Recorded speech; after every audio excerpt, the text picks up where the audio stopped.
दोस्तों हम आपको बता रहे हैं AIB 17 के आंसर्स जो सेट नंबर बी के हैं। आप इनको अपने आंसरों से मैच करिए और आपको रिजल्ट तुरंत ही पता लग जाएंगे।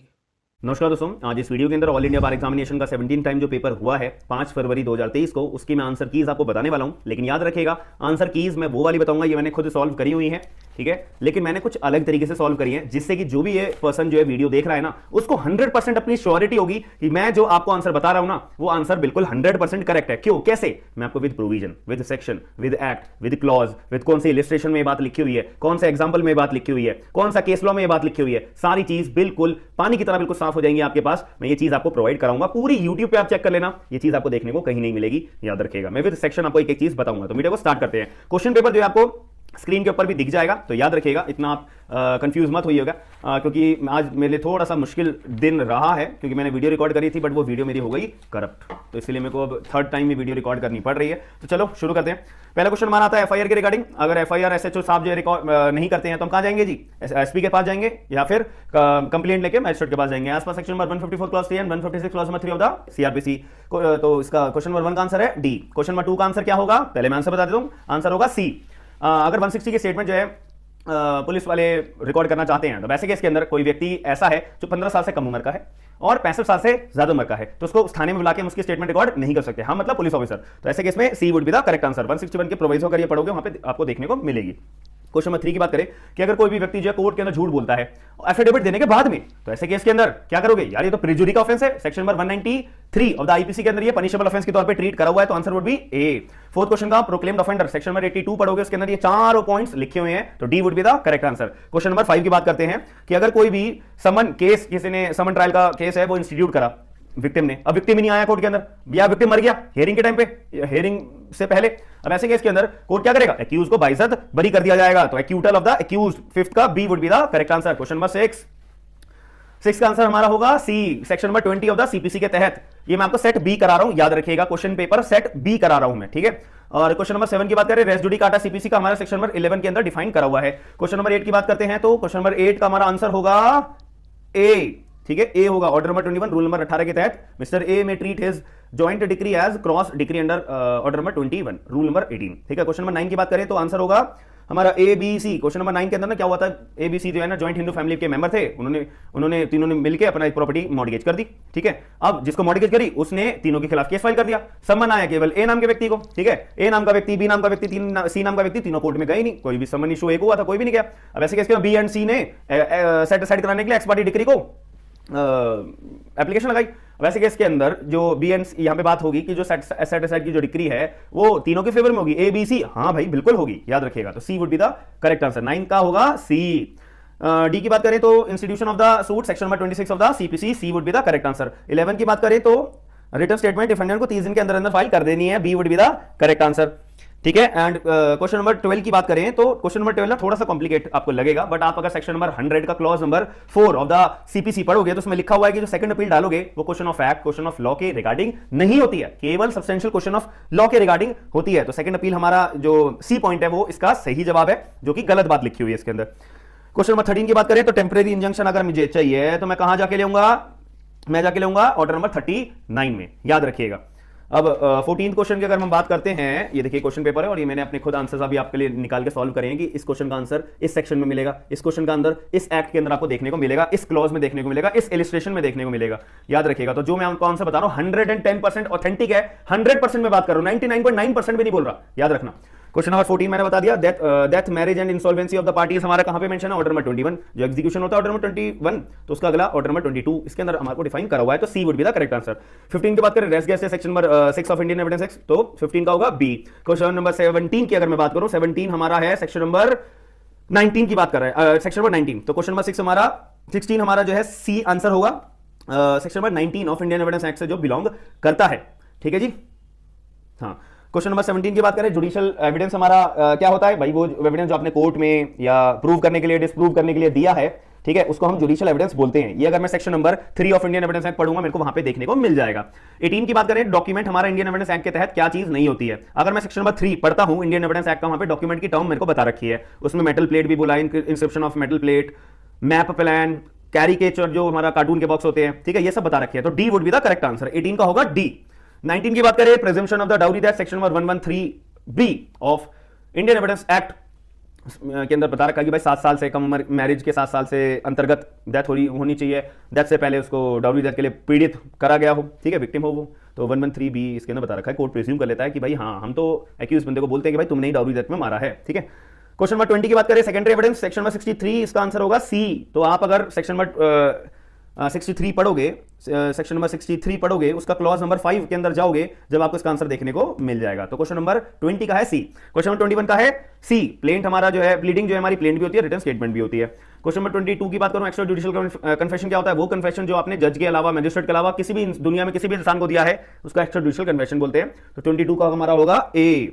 23 आर्बिट्रल ट्राइब्यूनल जो है वो बाउंड नहीं है भाई किसके प्रोविजन को अंतर्गत मानते हुए, सीपीसी को और इंडियन एविडेंस एक्ट के। तो D would be the correct answer. ये बात कहीं पे लिखी है सर, ये बताओ। हाँ, सेक्शन नंबर 19 आप पढ़ोगे, आर्बिट्रेशन एंड कंसिलिएशन एक्ट, उसके अंदर आपको देखने को मिलेगा। सेक्शन नंबर 20 की बात करें, आर्बिट्रल एग्रीमेंट हमारा सेक्शन नंबर 7 के अंदर बताया हुआ है। सेक्शन 24 का है हमारा बी।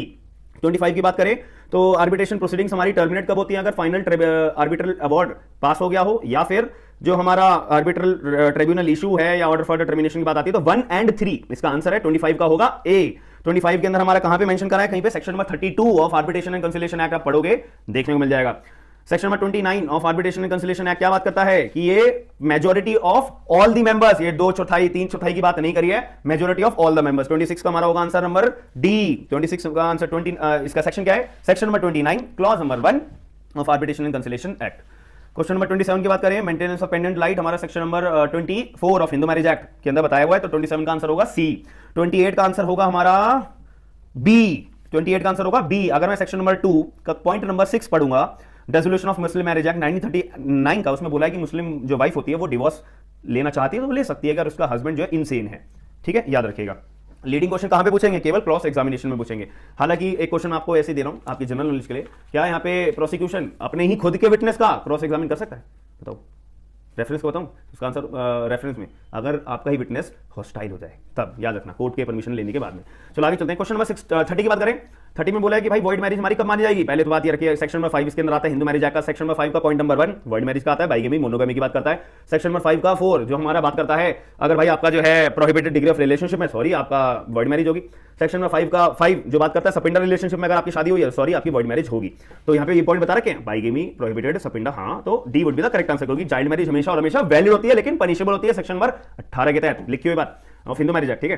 तो 30 का होगा डी। 31 का सपिंडा रिलेशनशिप कहां डिफाइन है पहले तो दिमाग में क्लियर कर लो। 3F के अंदर ऑफ हिंदू मैरिज एक्ट के अंदर मदर की साइड से 3 जनरेशन, फादर की साइड से 5 जनरेशन, तो ये बात यहां पे लिखी हुई है। तो 31 का होगा बी, ठीक है। और 3F हमारा हिंदू मैरिज एक्ट आता है। क्वेश्चन नंबर 32 की बात करूं, डिवोर्स के ग्राउंड कौन कौन से नहीं है? मेंटल डिसऑर्डर डिवोर्स का ग्राउंड है, हाँ। वेनेबल डिसीज, हाँ। इनक्यूरेबल इंस्ट्रूमेंट, हाँ। तो D would be the correct answer. 32 का होगा डी। आप सेक्शन नंबर 13 का क्लॉज नंबर 1 ही पढ़ लोगे ना, उसमें सारे पॉइंट्स आपको कवर हो जाएंगे, ठीक है। इसके शॉर्ट फॉर्म बताऊं आपको, डिवोर्स के जो ग्राउंड्स होते हैं ACDCURVR 7, ठीक है। 7 पॉइंट्स बता रखे हैं, मैंने 9 बताए ना, तो 1 के अंदर 2 पॉइंट बता रखे हैं, ठीक है। तो इसलिए इंक्लूजन में 7 ग्राउंड्स होते हैं, ACDCURVR 7। ये एक ट्रिक होती है जुडिशियल एग्जाम्स के प्रिपरेशन अगर कर रहे हो उसको थोड़ा सा डेप्थ में पढ़ने के लिए, ठीक है। चलिए क्वेश्चन नंबर 33 की बात करें तो अगर कोई भी डिवोर्स लेना चाहे इंडियन क्रिश्चियन कहां से ले सकता है भाई? अपने इंडियन क्रिश्चियन एक्ट से भी, और अपना डिवोर्स एक्ट है वहां से भी ले सकता है। तो इसका एप्रोप्रिएट आंसर क्या होगा? 33 का होगा बी। क्वेश्चन नंबर 34 की बात करूं तो section number 12 of Hindu maintenance and adoption act deals with effect of adoption, तो 34 का होगा हमारा बी। 35 पीआईएल जो है एंटरटेन हम कौन से मुद्दों पे नहीं करेंगे? लैंडलॉर्ड, टेनेंट, भाई ये तुम्हारे पर्सनल मुद्दे हैं, इसको तुम पीआईएल क्यों बना रहे हो? तो लैंडलॉर्ड और टेनेंट के जो मुद्दे होते हैं हमारी पीआईएल के केस के अंदर कैटेगराइज नहीं करे जाते।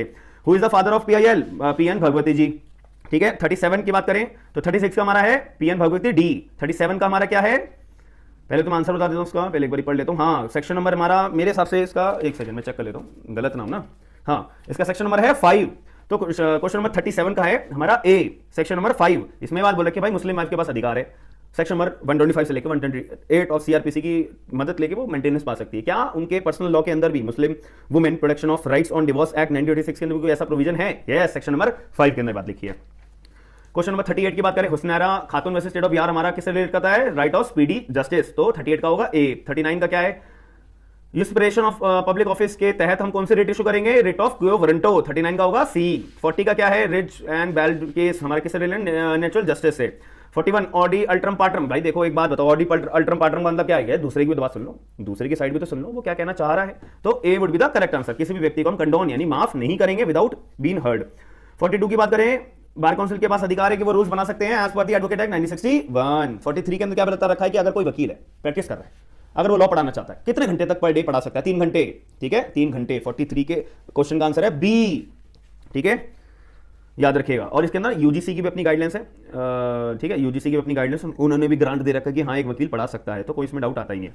क्वेश्चन नंबर 44 की बात करें कि अगर कोई भी वकील, ठीक है, फौज डॉक्यूमेंट के तहत कोर्ट के ऑर्डर जो है फौज जमा कराता है, देता है अपने क्लाइंट को, कोई इसके अंदर प्रोफेशनल मिसकंडक्ट का ये केस आएगा। कोई है ऐसा पहला केस? हाँ, प्रताप नारायण वर्सेस वाईपी रहेजा, ये केस है। इसमें ये बार काउंसिल के अंदर कंप्लेंट फाइल कर दी थी पार्टी ने कि भाई साहब मेरे वकील ने जो है ना मुझे जाली झूठे कोर्ट के ऑर्डर पेश कर दिए कि आप तो हमारा क्या, हमने आपका केस जितवा दिया, हमारे को फीस दो, जो कि गलत है, ठीक है, याद रखिएगा। क्वेश्चन नंबर 45 की बात करूं तो रियल पर्पस पीआईएल का क्या नहीं है? D would be the correct answer, getting famous and making wealth, जो सुप्रीम कोर्ट ने भी बहुत बार बोल रखा है कि भाई ये पीआईएल पब्लिक इंटरेस्ट लिटिगेशन की बजाय लोगों ने पब्लिसिटी लिटिगेशन बना दिया, पब्लिसिटी इंटरेस्ट लिटिगेशन बना दिया यहां पे, ठीक है, जो कि गलत बात है।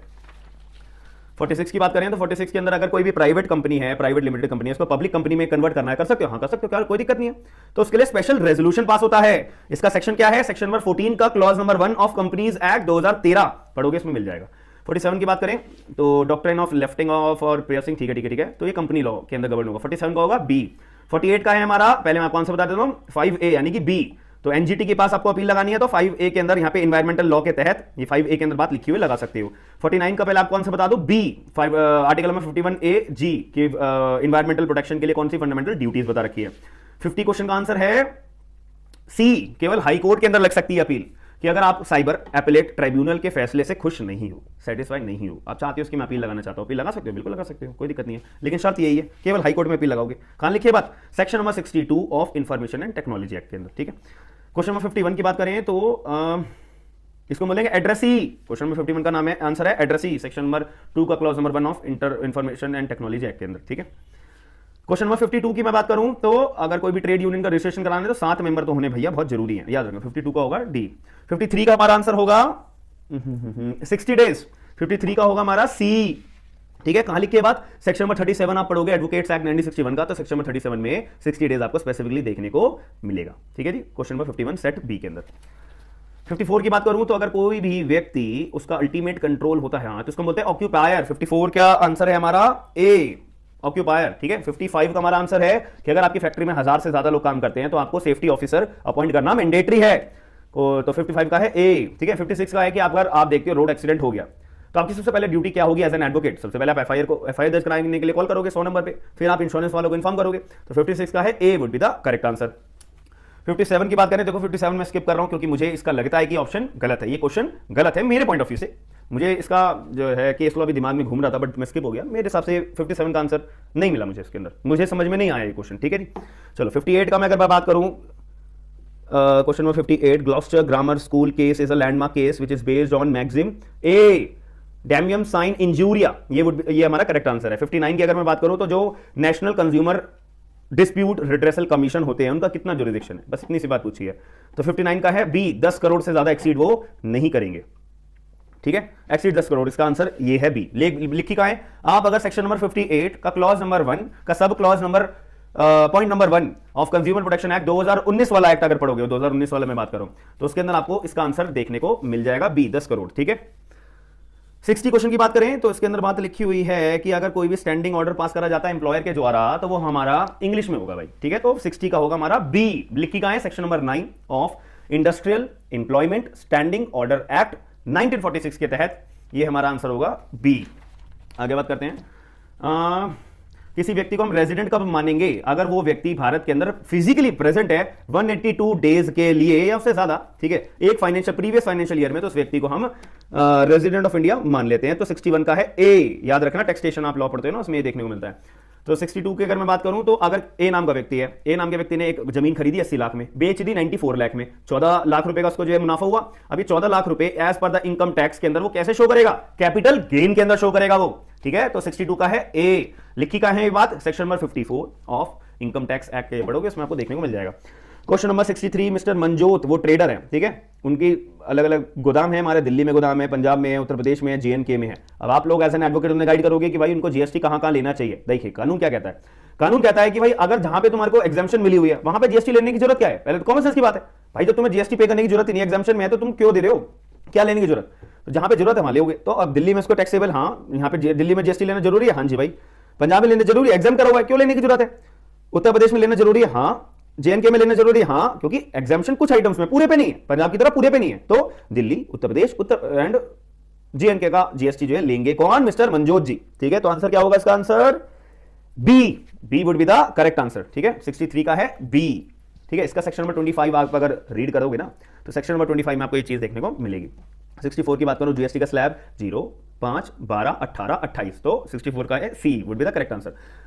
क्वेश्चन नंबर 65 की बात करूं तो अगर कोई भी हाँ ठीक है, इसमें क्वेश्चन नंबर 65 में लिखा है कि अगर भाई कोई भी डिस्ट्रिक्ट कमीशन ने, कंज्यूमर फोरम ने जो है अपना ऑर्डर पास कराए तो उसकी अपील कहाँ लगेगी? स्टेट कंज्यूमर फोरम में। बात खत्म। तो 65 का है ए। काम आती है, लिखिए नहीं पे सर? हाँ, सेक्शन 41 में लिखी तो है, तो उसमें सेक्शन में को ढूंढने की जरूरत नहीं बड़ी, लिखा हुआ था। चलो क्वेश्चन नंबर 66 की बात करते हैं। तो क्वेश्चन नंबर 66 में ना मैं थोड़ा सा कंफ्यूज हूँ। Section number 191 of the Indian Contract Act और section number 193 of the Indian Contract Act, इसका आंसर मेरे मुताबिक ए होना चाहिए, बट ये पर्टिकुलर आंसर पे मैं 100% नहीं बोल रहा। बाकी सभी आंसर्स पे मैंने 100% बोला है, इस पे नहीं बोल रहा। ठीक है, चलो आगे चलते हैं। क्वेश्चन नंबर 67, अगर किसी को परमानेंट इंजंक्शन चाहिए तो उसको हम परपेचुअल इंजंक्शन बोलते हैं। ठीक है, वो ग्रांट करवा सकता है या specific relief act section number 37 के अंदर। तो क्वेश्चन नंबर 67 अगर आप पढ़ोगे, इंजंक्शन वाला जो क्वेश्चन है परपेचुअल इंजंक्शन, यहाँ पे B would be the correct answer. Question number 68 की बात करें तो section number 5 of specific relief act 1963, हाँ, तो इसका 68 का होगा हमारा B, code of civil procedure. ठीक है, अगर आप सेक्शन में 65 पढ़ोगे स्पेसिफिक रिलीफ का, सुनने बोलता है कि अगर आपको कोई भी अपनी प्रॉपर्टी रिकवर करानी इमूवेबल वाली, वो सीपीसी के रूल फॉलो होंगे, बात खत्म हो जाती है। क्वेश्चन नंबर 69 आ जाता है, तो इसके अंदर हमारा आता है यूसी फैक्ट्री मॉर्गेज। ठीक है, ये हमारा आता है 58 of the TPA. Question number 70 की बात करें तो माइनर के साथ कॉन्ट्रैक्ट वॉइड होता है, तो मोहरी बीवी इंपॉर्टेंट केस है। ठीक है, 71 अगर आप पढ़ोगे तो 71 के अंदर लिखा है कि पूरे section number 224 of the Indian contract का आपने घर खोला होगा, उसके अंदर इलस्ट्रेशन दे रखी है 2, 1, 2, तो इलस्ट्रेशन नंबर बी पूरी कॉपी पेस्ट कर दी है। तो 71 का होगा क्या? ए जो है लाइबल नहीं होगा इंडेमनिटी के लिए। ठीक है जी, याद रखिएगा। आगे बात करें तो हमारा बिल्स ऑफ नेगोशिएबल इंस्ट्रूमेंट कौन कौन सा नहीं होता? प्रॉमिसरी नोट होता है, हाँ। बिल्स ऑफ एक्सचेंज होता है, हाँ। चेक होता है, हाँ। तो D would be the correct answer. Billing receipt जो है हमारा bills of exchange, negotiable instrument नहीं होता। 73 की बात करें भाई, देखो कानून का नाम है बड़ा, right to fair compensation and transparency in land acquisition rehabilitation and resettlement act 2013। इसका आंसर होगा हमारा डी, 1, 2, 3, 4। इसका सेक्शन है हमारा, अगर आप सेक्शन नंबर 2 का क्लॉज नंबर 1 पढ़ोगे, कानून कौन सा? राइट टू फेयर कंपनसेशन, इतना बड़ा नाम मैंने बोला था। ठीक है, इसका कानून। 74 की बात करें तो अगर कोई स्पेसिफाइड व्यक्ति है, स्पेसिफाइड पर्सन है, तो उसका आंसर पहले सुन लो, एप्रोप्रिएट गवर्नमेंट होगा। ठीक है, ए 74 का होगा ए। कौन से सेक्शन के बात लिखी है कि सर मैं आपकी बात पे भरोसा कैसे करूं? तो सेक्शन नंबर 46 पढ़ोगे आप अगर, right to fair compensation transparency in land acquisition revaluation and resettlement act के तहत, तो ये आपको देखने को मिलता है। क्वेश्चन नंबर 75 की बात करें तो उसका आंसर आता है हमारा ए, 75 का आता है हमारा A would be the correct answer. Controller General of Patent Design Trademark, ठीक है, ये आंसर होगा। 76 के अंदर आईपीआर के अंदर कौन कौन सी चीजें आती नहीं है? Historical identification, D would be the correct answer. ठीक है, 77 के अंदर हमारा डेक्लेरेटरी डिक्री एसआरए में सेक्शन 34 के अंदर बता रखा है। ठीक है, तो 77 का है ए। 78 की अगर मैं बात करूं तो फंडामेंटल राइट्स हमारे को चैप्टर नंबर पार्ट 3 में बता रखे हैं, तो 78 का होगा सी। 79 का होगा बी, 52nd अमेंडमेंट के तहत एंटी डिफेक्शन लॉ को ऐड करा गया था। 80 की बात करूं, केशवानंद भारती के केस में क्लियर बोल दिया था कि अगर कोई भी कानून हमारे फंडामेंटल राइट्स के उल्लंघन में होता है तो वो कानून को हम नल एंड वॉइड डिक्लेयर कर देंगे। केशवानंद भारती के केस में बात बोल दी थी। 81 uniform civil code article number 44 हमारा कॉन्स्टिट्यूशनल राइट बताया हुआ है। ठीक है, तो 81 का होगा डी। 82 आर्टिकल नंबर 16 क्या कहता है कि किसी भी व्यक्ति को हम religion, race, caste, sex, descent, place of birth, resident के तौर पर हम उसका भेदभाव नहीं करेंगे। आर्टिकल नंबर 16, तो 82 का होगा ए। ठीक है, तो 83 के अंदर क्या बता रखे कि आर्टिकल नंबर 143 है, जहां पे प्रेसिडेंट जो मदद मांगते हैं सुप्रीम कोर्ट से कि भैया मुझे कुछ राय दे दो, तो राय देने के लिए सुप्रीम कोर्ट के कितने जज बैठ के राय देंगे? 5। कहां बात लिखी है? आर्टिकल नंबर 145 का क्लॉज नंबर 3 पढ़ोगे, उसके अंदर बात क्लियर कर रखी है। तो 83 का हमारा आंसर होगा डी। ठीक है, तो 84 का हमारा क्या आंसर होगा? 84 में लिखा है कि article number 300A of the Indian constitution, पहले ये क्या होता था हमारा, वो होता था फंडामेंटल राइट 19 के अंदर, अब उसको उठा के 300 में डाल दिया। अब सरकार का मन करेगा, लीगल राइट है, आपका प्रॉपर्टी एक्वायर कर लेगी, आपको बट रीजनेबल कंपनसेशन भी देगी। ठीक है, तो एनी पर्सन की बात करिए तो 84 का होगा ए। 85 के अंदर क्या बात रखी है कि कॉन्स्टिट्यूशन, हमारा भारत का संविधान का नाम क्या है? कॉन्स्टिट्यूशन ऑफ इंडिया, कहीं पे ये बात लिखी है? हाँ, आर्टिकल नंबर 393 का अगर आप पढ़ोगे वहां पे बात लिखी हुई है। 86 के अंदर क्या बात लिखी है कि हमारा union list, state list, concurrent list हमारा कौन सा शेड्यूल नंबर 7 के अंदर डिफाइन करा हुआ है, तो 86 का है ए। क्वेश्चन नंबर 87 के अंदर बात लिखी है section 82 of the IPC, 83 of the IPC. 82 क्या कहता है, अगर कोई 7 साल से कम उम्र का बच्चा अपराध करता है तो हमारा पनिशेबल ऑफेंस नहीं होता है, लेकिन 83 क्या कहता है 7 साल से ज्यादा 12 साल से कम उसका मेंटल स्टेबल देखा जाएगा कि बंदा इतना होशियार है अपराध करने के लिए, अगर है तो पनिशेबल करेंगे, नहीं है तो नहीं करेंगे। तो 87 का है हमारा B would be the correct answer. 87 का होगा हमारा बी। 88 के ऊपर आते हैं, तो अगर आपका गिल्टी माइंड है, रॉन्गफुल एक्ट करते हो तो आप पिनल लाइबिलिटी के लिए हकदार होंगे, तो 88 का होगा सी। 89 का होगा right to private defence, section number 96 to 106। 90 का होगा हमारा सेक्शन नंबर 90, हमारा D would be the correct answer, जहां पे valid consent under section number 90 of IPC की बात करिए, ठीक है। 91 का क्वेश्चन नंबर होगा हमारा जो death of the child under the women's womb, ये हमारा explanation number 3 of section number 299 of the IPC के अंदर बात करी हुई है। क्वेश्चन नंबर 92 के अंदर डिफमेशन की punishment section number 500 of the IPC 2 साल की सिंपल इंप्रिजनमेंट होती है।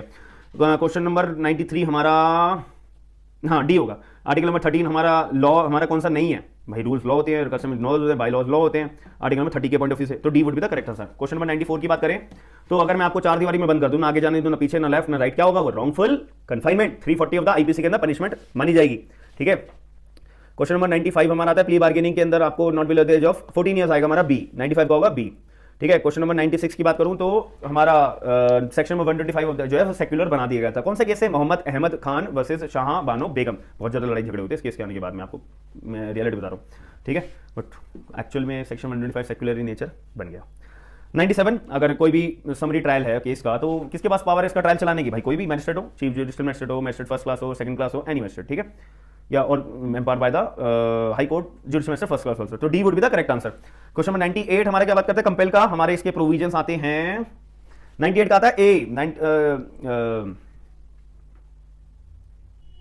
ठीक है, 98 का आता है हमारा ए। एंड 99 का हमारा आता है पुलिस ऑफिसर अरेस्ट कर सकती है विदाउट वारंट कॉग्निजेबल ऑफेंस में, तो 99 का होगा बी। एंड 100 का आंसर होगा असॉल्ट करना, क्रिमिनल फोर्स करना, outrage the modesty of the women, यानी 354 ऑफ द आईपीसी की बात कर रहा है, तो इसका होगा हमारा कॉग्निजेबल होगा, नॉन बेलेबल होगा, तो 100 का होगा सी।